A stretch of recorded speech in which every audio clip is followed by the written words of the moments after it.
Ladies and gentlemen, historians and amateur archaeologists, today we're talking about the Cerruti Mastodon Site, and it is a place that, of course, like many sites on this channel, challenges everything we thought we knew about the conventional history of human migration and the origins of our ancestors in the Americas. It's a place where conventional timelines are completely shattered, where evidence whispers tales of a forgotten past, and where the mysteries of deep time beckon us to reconsider the story of humanity as a whole. The site was discovered in 1992 during routine construction work near San Diego, California, and this unassuming site yielded a sight of findings so extraordinary and so paradigm-shifting that they have sparked heated debates and outright disbelief in the mainstream archaeological community. You see, at the heart of this controversy lies a collection of broken mastodon bones and stones, objects that may hold the key to an ancient mystery. Now, finding the mastodon bones themselves isn't necessarily that remarkable, because such remains are relatively common across North America. It's remnants of a bygone era when massive creatures and megafauna roamed the landscape. But what sets the Cerruti Mastodon Site apart from these other mastodon bones is the condition of which these bones were found. They weren't merely scattered or gnawed by scavengers. These bones were broken, shattered in ways that strongly suggest deliberate action, and they bear the unmistakable hallmarks of having been smashed by stone tools, a hallmark of hominid activity. And here's where it truly gets fascinating.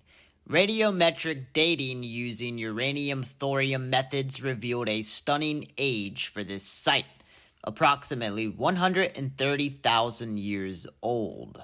Let me repeat that, 130,000 years ago. That's over 100,000 years before the widely accepted date for the first human arrival in the Americas. And according to mainstream archaeology, Homo sapiens didn't even leave Africa until about 70,000 years ago. So who could these mysterious tool users have been? The evidence points to something astonishing.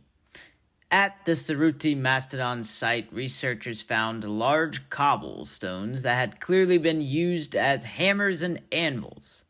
These tools were purposely brought to the site, positioned to break the mastodon bones in ways that suggest the extraction of marrow, or potentially the crafting of bone tools. Such precise and deliberate actions require not only intelligence but also foresight and planning. But if not modern humans, then who? Could it have possibly been Neanderthals, or perhaps even a now extinct branch of archaic hominids like Denisovan? This is where mainstream science recoils. The implications of the Cerruti Mastodon Site challenge deeply held assumptions. After all, if hominids were in the Americas 130,000 years ago, how exactly did they get there? The land bridge connecting Siberia and Alaska, the Bering Land Bridge, did not exist at that time. Did these ancient pioneers potentially have boats? Were they capable of crossing vast oceans guided by the stars, or driven by sheer instinct, or perhaps it was by sheer accident? It's worth noting that other archaeological discoveries hint at a much earlier human presence in the Americas than traditionally acknowledged, like the Bering Land Bridge theory. For example, in South America, sites like Monte Verde suggest human activity as far back as 18,500 years ago, and there's even evidence of fire pits upwards of 30,000 years old. And let's not forget the controversial claims surrounding sites like Pedra Furuda in Brazil, where evidence suggests habitation potentially dating 50,000 years. But 130,000 years, that is a huge leap. Even the boldest among us hesitate to take. Critics argue that the fractures in the mastodon bones could have been caused by natural processes as well, perhaps the weight of the soil over millennia or the trampling of other large animals. but the arrangement of the bones, the distinct percussion marks consistent with tool use, and the presence of nearby stone tools make this explanation increasingly difficult to accept. These are not the chaotic, random marks of nature, but rather the deliberate imprints of intention. And what's more, the dating methods employed at the Cerruti Mastodon sites are robust. Uranium-thorium dating is a highly reliable technique used extensively in paleontology and archaeology. The odds of such a significant error are vanishingly small, and yet many in the scientific community remain skeptical about the Cerruti Mastodon site. Why? Because accepting that the Cerruti Mastodon findings requires not just a revision of the timeline, but a complete overhaul of our understanding of early human capabilities and migration patterns.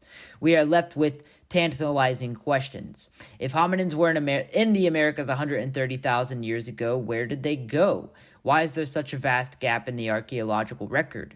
Could natural disasters such as floods or volcanic eruptions have erased their traces completely? Or could we be dealing with a complete accident of ancient hominins that reached the Americas by accident somehow?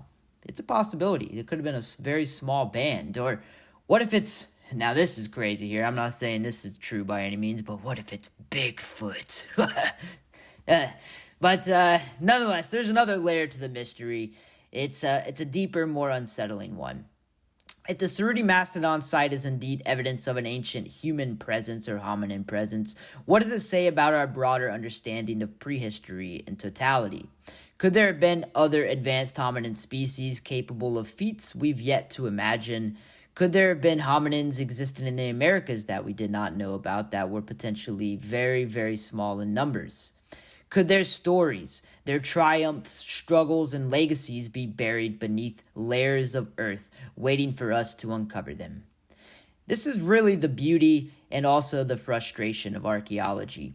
Every discovery raises many questions as it answers. As many questions as it answers. And the Cerruti Mastodon site stands as a testament to this resilience of curiosity that us humans have. So to the idea that the past is never truly settled, it reminds us that history really is not a straight line, but a labyrinth filled with dead ends, false starts, and unexpected turns. So with that, we ponder the enigmatic evidence unearthed at this site, and let us remain open with this to the possibility that the story of humanity is far older, far richer, and far more mysterious than we've dared to believe. The Cerruti Mastodon site here beckons us to keep searching, to keep questioning, and most importantly, to keep imagining what might have been.